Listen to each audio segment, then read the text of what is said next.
Some of my advice for parents with children with dyslexia, or for that matter with any differences, which is all of us, is see the beauty within our children. Let them know that you see their gift, because if you see it, they will see it in your eyes. And with that type of support, with that type of love, it's easy to overcome anything, dyslexia or not. Hi, my name is Gil Gershoni. I'm the founder and creative director of Gershoni Creative Agency and Dyslexic Design Thinking. So I was born and raised in Israel, and I grew up in a small town outside of Tel Aviv. I moved to the United States in my teens to Connecticut, and had to learn English at 14. And then struggled with dyslexia and struggled with learning another language and reading and writing in another language. Sometimes people ask me, are you also dyslexic in Hebrew? And the answer is I'm dyslexic regardless of the language. It's the way I think. I'm dyslexic through and through. It's been quite challenging, but the benefits of that earlier on experience is I learned how to try hard, how to apply myself, and how to learn to get the content in different ways, in different mediums. And as soon as I was able to either hear the story or see the story or illustrate the story, I was able to understand not only the content, but the story behind the story.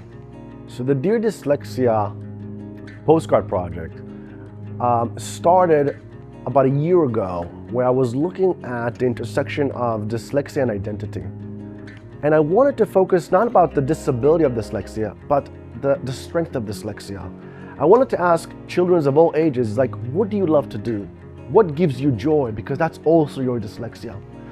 And we invited children to fill in postcards 6x9 and a little prompt on top that says, dyslexia is to me.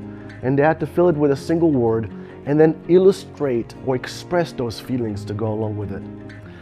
You know, it started with few postcards, but to date we have over 1,500 postcards from all over the world.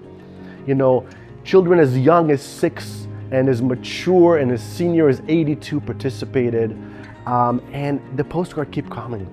I gotta tell you, it's been just phenomenal success to see this dyslexic community at large expressing their strength, their differences, their challenges, but the most important part is to be seen as this global communities of hyperability, superpowers, people that see the world differently and are celebrating their gift of dyslexia.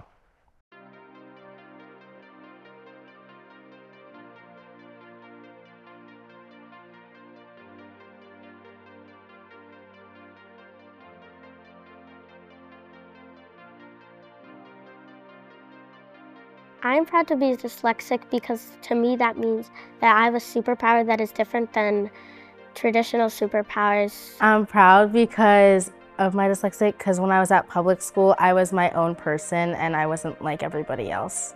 I'm proud to have dyslexia because at first I kind of felt like I wasn't really smart or wasn't really a great learner. But then when I came to this school, I realized how many people actually had dyslexia, and it's just helped me a lot, and I'm very proud to be dyslexic.